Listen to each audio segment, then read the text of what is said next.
Hi, so this is the unit. So this is what we have. I have it set to max. I know that's water pressure or water flow, and then we have it set to winter. So what we're noticing is when we turn this thing on, I have to barely open this valve, and this will go to like 50 degrees. See, it's getting hot. It's starting to get hot, and this is the amount of water flow. It's barely coming out. Right? So again, winter, maximum, max, well, this is the amount of pressure that we notice. So it's at 50 degrees. So if and this is the amount of hot water coming out. But what we're noticing is if we turn up the dial, this will drop down and stay at like 45 degrees.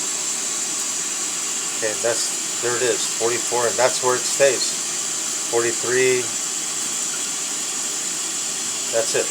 Okay, so the reason why I say that is in contrast to the other unit that we have. There's the unit we just got from you guys. It had a bend too, it had a knot in it when we received it, but that's okay.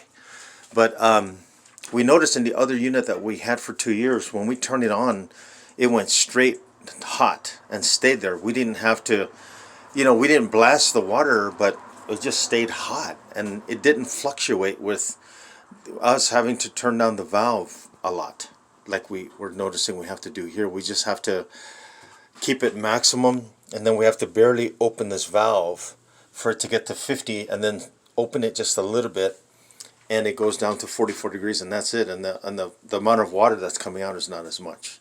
So, but I know that I decrease this, so the regulator, the amount of water. So if we increased it, then it would even be less heat. That's what I notice.